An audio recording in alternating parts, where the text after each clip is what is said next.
You think dealing with HOA busybodies is a nightmare? Try dealing with the kind of bureaucratic bunglers who make Machiavelli look like a daycare volunteer. This is how my suburban serenity shattered, and how I, John Smith, became public enemy number one of the most boringly evil organization in America. It all started with a gnome. Yes, a garden gnome. Not just any gnome, mind you, but a particularly flamboyant one named Norman, sporting a crimson cap, a fishing rod, and an expression that suggested he knew exactly where Jimmy Hoffa was buried. Norman was my silent, ceramic sentinel, guarding my meticulously unmanicured lawn. A lawn that, according to the Pleasant Valley Homeowners Association, was a blight upon the community and a haven for dandelions of discontent. I'd moved to Pleasant Valley seeking refuge from the urban jungle, dreaming of quiet evenings, maybe a barbecue or two, and the gentle hum of cicadas. What I got was Karen, the HOA president, a woman whose power suit seemed permanently fused to her skin and whose voice could curdle milk at 50 paces. She considered my unmowed lawn a personal affront, a symbol of my blatant disregard for the sacred covenant of suburban conformity. The first warning arrived in the form of a passive-aggressive note tucked into my mailbox, printed on pastel pink paper. Naturally, it politely requested that I bring my lawn into compliance with Section 3, Paragraph 12, Subsection B of the HOA bylaws, which, as far as I could tell, was written in ancient Sumerian. I responded with a bouquet of hand-picked dandelions, left anonymously on Karen's doorstep. That's when things escalated. The letters became more frequent, the tone more accusatory. Karen, clearly fueled by a potent cocktail of Chardonnay and suburban rage, began sending me daily photographic evidence of my lawn's transgressions. Dandelions brazenly sunbathing, Clover engaging in illicit trysts, and Norman, the ringleader, smirking defiantly. I, of course, retaliated in kind. I erected a small sign next to Norman that read, "Norman says, let the dandelions bloom." I began hosting guerrilla gardening sessions, inviting my equally rebellious neighbors to plant wildflowers in their yards under the cover of darkness. I even started a blog, The Suburban Anarchist, where I chronicled my battles with the HOA, offering tips on passive-aggressive resistance and the strategic deployment of garden gnomes. My blog gained a surprising following. It turned out, I wasn't the only one chafing under the iron fist of the HOA.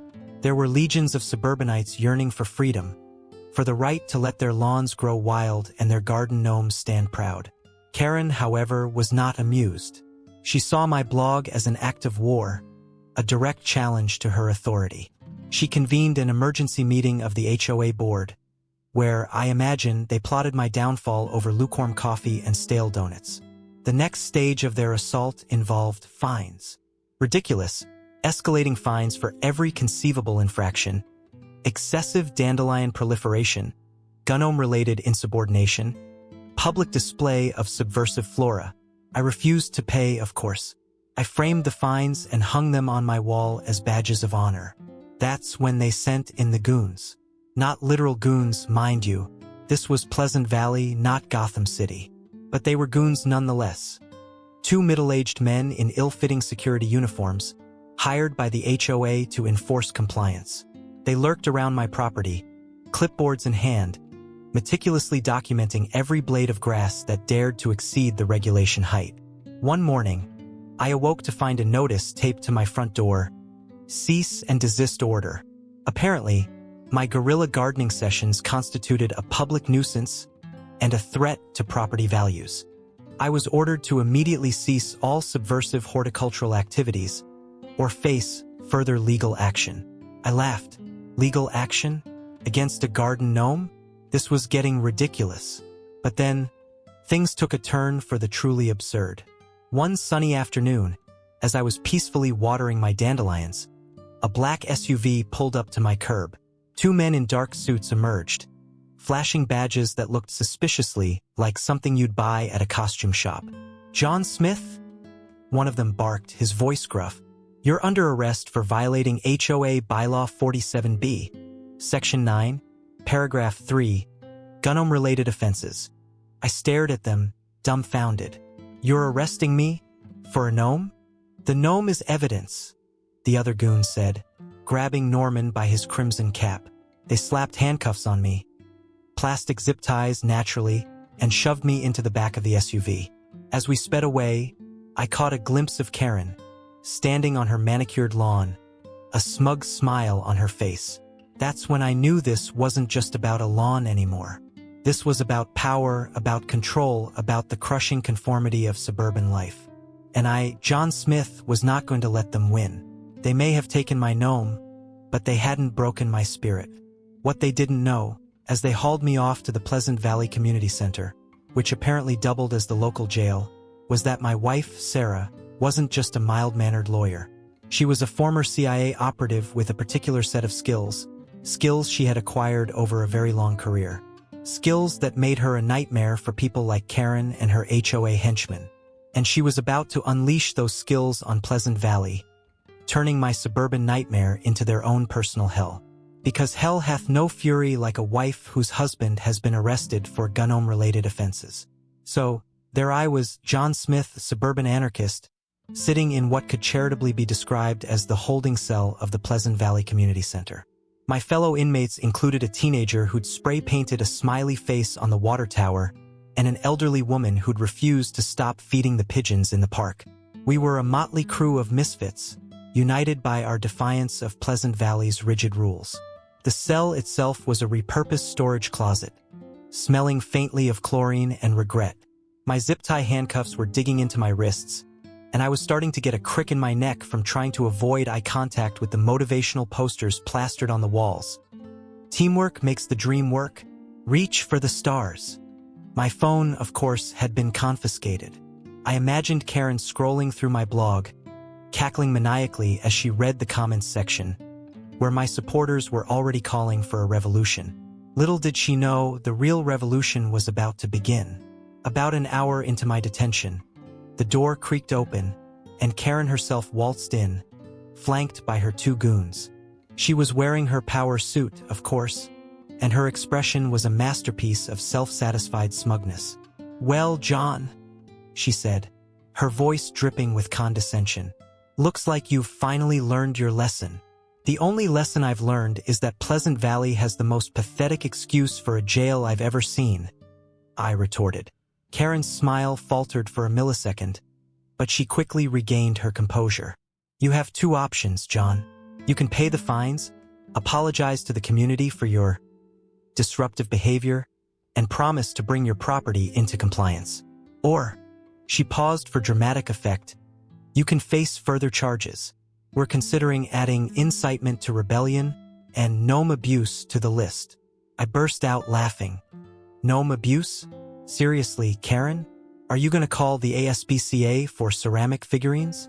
"This is not a joke, John," she said, her voice rising. "You're disrupting the peace of this community. You're undermining the values that Pleasant Valley stands for." "And what values are those, Karen? Conformity? Blind obedience? Fear of dandelions? We value order, John. We value harmony. We value property values." "Ah, yes," I said, nodding sagely. "The holy trinity of suburban existence." Karen glared at me, her face turning a shade of crimson that rivaled Norman's cap. "You're a menace, John. A disruptive influence. You're everything that's wrong with this country. And you, Karen," I said, leaning forward, "are everything that's wrong with HOAs." She huffed, turned on her heel, and stormed out of the room, her goons trailing behind her like obedient puppies. As soon as they were gone, I started plotting my escape. The door was flimsy, the lock was a joke, and the window was painted shut. But I wasn't worried. I knew Sarah would be on her way, and I had a feeling she wouldn't be knocking politely. Meanwhile, back at my house, Sarah was surveying the scene of the crime. The black SUV was gone, Norman was missing, and my dandelions were looking particularly forlorn. She took a deep breath, and a glint appeared in her eyes. It was time to unleash her inner operative. First, she called her old friends. A few cryptic phone calls, a couple of coded messages, and within minutes, a team of highly skilled individuals was converging on Pleasant Valley. There was Marcus, the master of disguise, Isabella, the expert hacker, and Dimitri, the demolitions expert, who Sarah hoped wouldn't be needed. But you never knew with HOAs. While her team was assembling, Sarah paid a visit to Karen's house.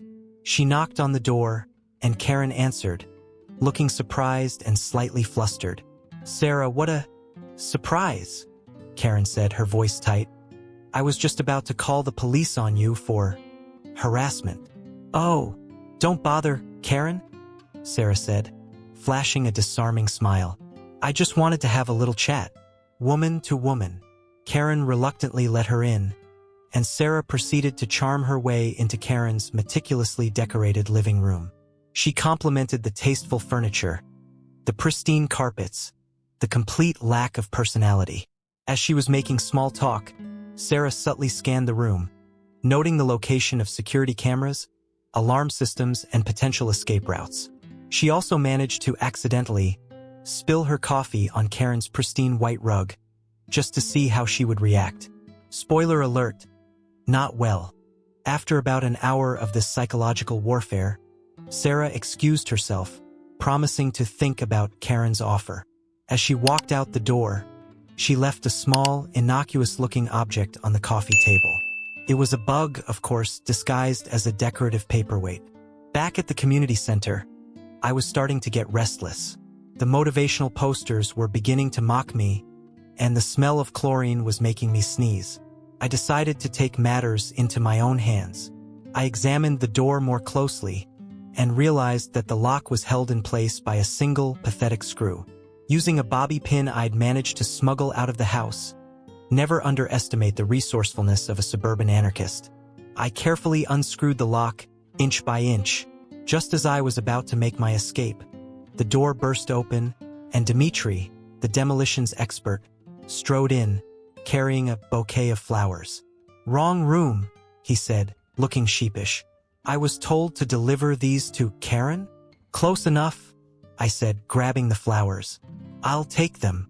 As Dmitri sheepishly retreated, I heard the sound of sirens in the distance. It was Sarah, and she was bringing the full force of her CIA-trained fury down on Pleasant Valley. The revolution had begun, and it was going to be beautiful, and possibly involve explosions. I just hoped Norman was safe. The sirens wailed closer, their shrill cries slicing through the sterile suburban air of Pleasant Valley. I peeked through the crack in the door, clutching Dimitri's bouquet, which, upon closer inspection, seemed to be mostly carnations, a bold choice for a demolitions expert. Outside, chaos was blossoming like a field of illegally planted wildflowers. 2 Pleasant Valley police cruisers were parked haphazardly in the community center parking lot, their bubblegum lights flashing impotently. A small crowd of onlookers had gathered, their faces a mixture of confusion and morbid fascination.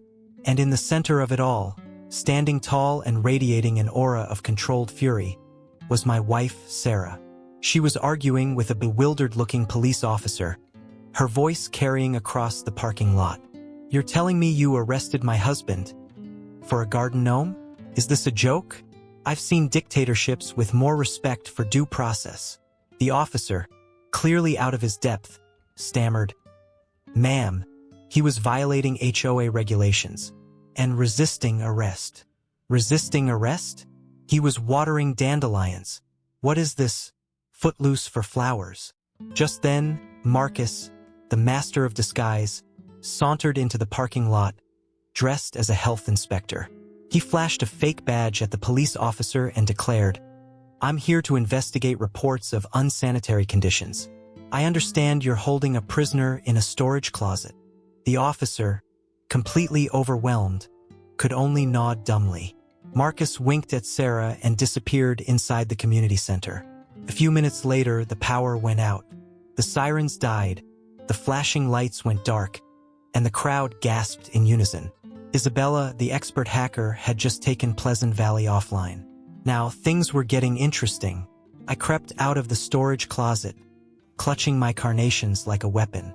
The hallway was dimly lit by emergency lights, casting long, eerie shadows. I could hear the sounds of muffled shouting and frantic footsteps. The revolution was in full swing.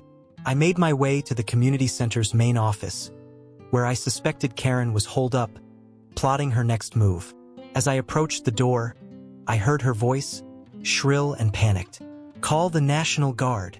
Call the FBI. I want this suburban anarchist behind bars." I kicked open the door, brandishing my bouquet. "Surprise, Karen. Did you order flowers? I hear carnations are trending in the resistance movement." Karen shrieked and scrambled back from her desk, knocking over a stack of HOA bylaws. Her goons, looking equally terrified, lunged at me, but I sidestepped them with the agility of a seasoned gnome fighter. Suddenly, the door behind me burst open, and Sarah strode in, followed by Marcus, who was now dressed as a SWAT team leader. "Freeze, HOA scum!" Marcus shouted, pointing a water pistol at Karen and her goons. "This is a raid." Karen's face contorted with rage. "You can't do this. I'm the president of the HOA. I have power." "Not anymore, Karen," Sarah said, her voice cold. "You're under arrest for, well, we'll figure out the charges later. But I'm thinking abuse of power, false imprisonment, and crimes against garden gnomes are a good start." As Marcus arrested Karen and her goons, again, using zip ties or apparently, the Pleasant Valley Police Department was running low on real handcuffs. Sarah turned to me, a mischievous glint in her eyes. "Honey, I think it's time we paid a visit to the HOA headquarters," she said. "I have a feeling they're hiding something." The HOA headquarters was a small, nondescript office building on the outskirts of Pleasant Valley. It looked as boring and unremarkable as the people who ran it. But behind that facade of suburban blandness lay a web of corruption, deceit, and questionable accounting practices. Isabella, still working her magic from a remote location, had disabled the security system and unlocked the front door. We slipped inside, unnoticed, and made our way to Karen's office. The office was a shrine to suburban conformity.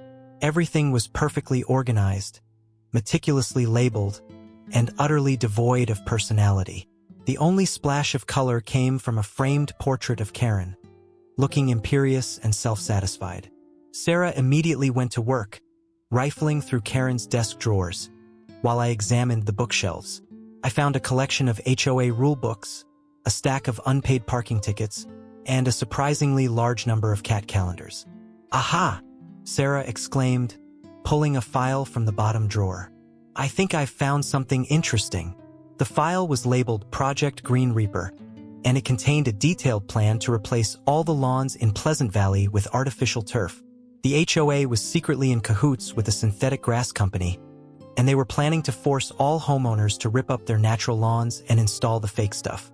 "That's it," I said, my voice rising with indignation.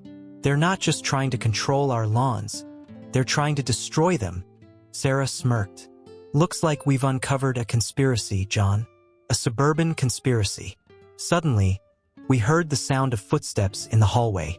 Someone was coming. We quickly hid behind Karen's desk, holding our breath. The door creaked open, and a man in a gray suit entered the office. He was carrying a briefcase, and he looked nervous and agitated. He went straight to Karen's desk and opened the Project Green Reaper file. He pulled out a document, scanned it quickly, and then reached into his briefcase and pulled out a lighter. He was going to burn the evidence. Just as he was about to set the document on fire, Sarah and I jumped out from behind the desk, yelling, "Stop! HOA police!" The man shrieked and dropped the lighter. He turned to run, but I tackled him to the ground, carnations flying everywhere. As we wrestled with the man, Sarah grabbed the document and examined it closely. It was a contract between the HOA and the synthetic grass company, outlining the terms of their nefarious scheme. We had our smoking gun. The revolution was complete. Pleasant Valley would never be the same, and Norman would finally get the justice he deserved. I just hoped the dandelions were proud.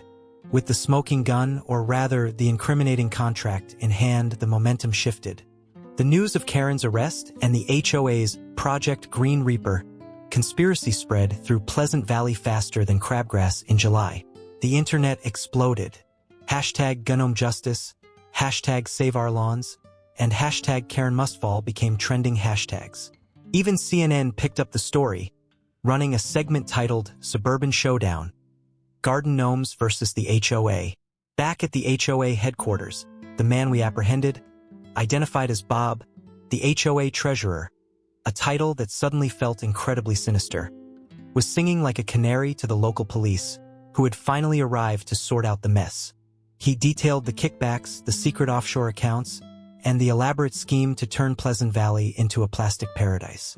The following days were a whirlwind. Sarah, with her legal expertise and CIA-honed strategic mind, expertly navigated the media frenzy and the ensuing legal battles. The Project Green Reaper contract was leaked to the press, sparking outrage among homeowners who had no idea their lawns were about to be sentenced to death by artificial turf. The Pleasant Valley Homeowners Association, once a symbol of suburban control, became a laughingstock.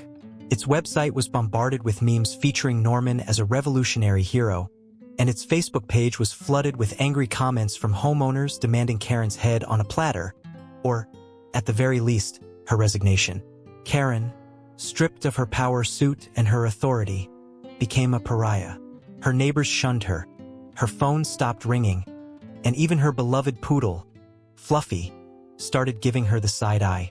She tried to give a press conference, but she was drowned out by a chorus of angry lawnmower engines. The dominoes continued to fall. The synthetic grass company, facing a massive backlash, saw its stock plummet. The other members of the HOA board, realizing they were about to be swept up in the scandal, started pointing fingers and blaming each other. The HOA's lawyer, smelling impending doom, quit in protest.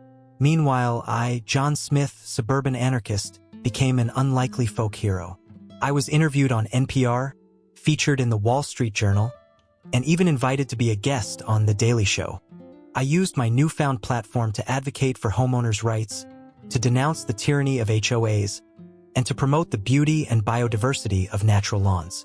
The Pleasant Valley Community Center, formerly a symbol of oppression, was transformed into a community liberation center, offering free legal advice to homeowners facing HOA troubles, as well as workshops on guerrilla gardening and gnome restoration.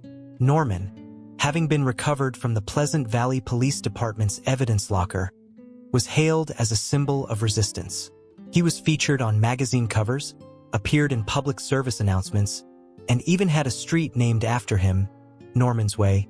Naturally, but the most satisfying revenge of all was seeing the look on Karen's face as she was escorted out of her house by the police.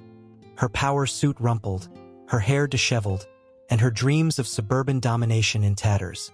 As she was being led away, she glared at me and shouted, "You haven't heard the last of me, Smith. I'll be back." I just smiled and waved. "Don't forget your garden gnome, Karen." The legal battles dragged on for months, but in the end, justice prevailed. Karen and Bob were convicted of fraud, embezzlement, and conspiracy to commit lawnicide, a term coined by my blog. The Project Green Reaper contract was nullified, and the HOA was dissolved, replaced by a more democratic organization that actually listened to the needs of the community. Pleasant Valley was transformed. The oppressive rules were relaxed, the dandelions were allowed to bloom, and the garden gnomes reigned supreme. The community, once divided by fear and conformity, became a vibrant, diverse, and slightly eccentric place. And me? I went back to my quiet life, tending to my garden, writing my blog, and enjoying the company of my wife, Sarah, the woman who single-handedly took down the Pleasant Valley Homeowners Association. We even adopted a new garden gnome, a sassy-looking lady gnome named Normanda, to keep Norman company. The whole experience taught me a valuable lesson. Never underestimate the power of a garden gnome, the resilience of dandelions, or the fury of a wife scorned. And always read the fine print in your HOA bylaws. You never know what kind of suburban conspiracies might be lurking beneath the surface. It also affirmed that even the most boring places are capable of housing some truly wild stories if you just scratch the surface. And if that surface is covered in a beautiful, untamed, and slightly subversive lawn, all the better. As the dust settled on the chaotic aftermath of the Pleasant Valley HOA debacle, life began to return to a semblance of normalcy. But let's be honest, normalcy in Pleasant Valley was never really that normal to begin with. The community was buzzing with excitement. and the air was thick with the sweet scent of dandelions and the unmistakable aroma of revenge served cold. I, John Smith, the reluctant hero of this suburban saga, found myself at the center of a whirlwind of attention. The local news stations were still camped out in front of my house, their cameras trained on my lawn, which was now a riot of color and life. Gone were the days of sterile, cookie-cutter lawns. In their place was a vibrant tapestry of wildflowers, dandelions, and yes, even a few strategically placed garden gnomes. Norman, my trusty ceramic companion, had become a local celebrity. He was featured in a series of viral memes, and I even caught a glimpse of him on a late-night talk show, where he was interviewed by a comedian who insisted on calling him Norman the Great. I couldn't help but chuckle at the absurdity of it all. Who knew a garden gnome could become a symbol of rebellion? Meanwhile, Sarah was basking in the glory of her newfound fame as the woman who took down the HOA. She was invited to speak at community events, where she passionately advocated for homeowners' rights and the importance of maintaining one's individuality in the face of conformity. I watched with pride as she captivated audiences with her tales of espionage and suburban warfare, all while maintaining that disarming smile that could charm the pants off a statue. But it wasn't all sunshine and rainbows. Karen, the former HOA president, was still lurking in the shadows, plotting her revenge. Rumor had it she was trying to rally a group of disgruntled homeowners to form a new HOA, one that would be even more draconian than the last. I could almost hear her cackling as she concocted her plans over a glass of Chardonnay, her power suit still clinging to her like a second skin. One fateful afternoon, as I was tending to my garden, I received an unexpected visitor.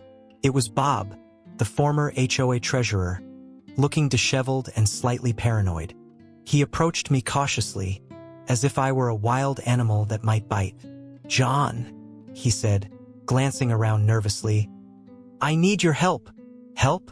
From you? The guy who tried to imprison me for watering my dandelions?" I raised an eyebrow, skeptical. "Look, I know I messed up," he admitted, wringing his hands. "But Karen is planning something big. She's trying to get the HOA reinstated, and if she does, it'll be worse than before. I can't let that happen." I considered his words. Bob was a coward, but he was also a man who had seen the light, or at least the error of his ways. "All right, Bob. What do you have in mind?" He leaned in closer, lowering his voice. "We need to gather evidence. I have access to the HOA's old files, and I think there's something in there that could put an end to Karen's plans for good." And just like that, I found myself teaming up with my former enemy. It was a bizarre twist of fate, but I was all in. We devised a plan to infiltrate the remnants of the HOA, which was now operating out of a dingy basement in a local strip mall. It was the kind of place that smelled like stale coffee and regret. As we approached the building, I couldn't help but feel a rush of adrenaline. This was it, the final showdown. We slipped inside, and I was immediately struck by the sight of Karen, still wearing her power suit, barking orders at a group of equally disgruntled former HOA members. They looked like a sad bunch, huddled around a table strewn with outdated bylaws and half-eaten donuts. "Listen up, everyone," Karen shouted, her voice echoing off the walls. "We're going to take back our community. We will not let the likes of John Smith and his dandelion-loving minions destroy our way of life." I exchanged a glance with Bob, and we stifled our laughter. This was the woman who had once held so much power, and now she was reduced to rallying a group of misfits in a basement. It was almost poetic. We crept closer, trying to overhear her plans. "We need to gather signatures for a petition to reinstate the HOA," she continued, her eyes gleaming with determination. "And I have a plan to discredit John once and for all." "Discredit me? Good luck with that," I muttered under my breath. Just then, Bob accidentally knocked over a stack of papers, sending them flying everywhere. The room fell silent as all eyes turned to us. "Oh," I said, and we bolted for the exit, adrenaline pumping through our veins. We sprinted down the street, laughing like a couple of schoolboys who had just pulled off the ultimate prank. "Did you see the look on her face?" Bob wheezed, clutching his side. "Priceless." Back at home, we regrouped and devised a plan to expose Karen's latest scheme. We gathered evidence, including her plans to reinstate the HOA and the signatures she had collected under false pretenses.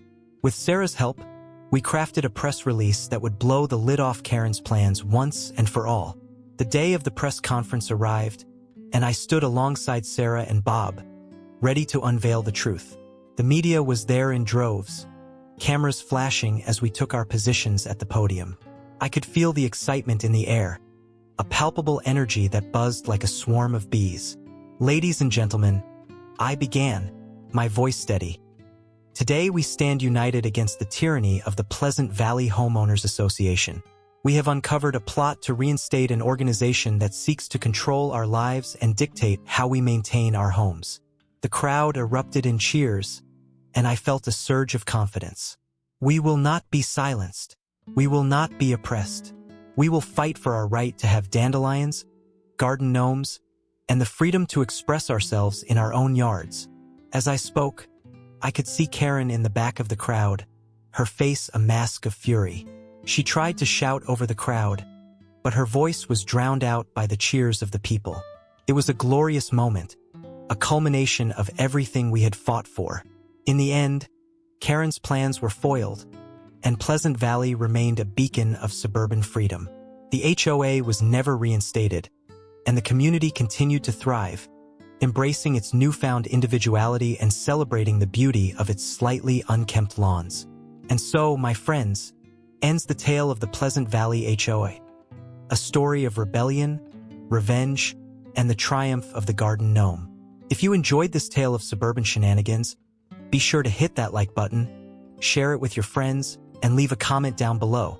And don't forget to subscribe to my channel for more stories of everyday heroism and horticultural anarchy. Until next time, stay green, stay free, and never let anyone tell you what to do with your dandelions.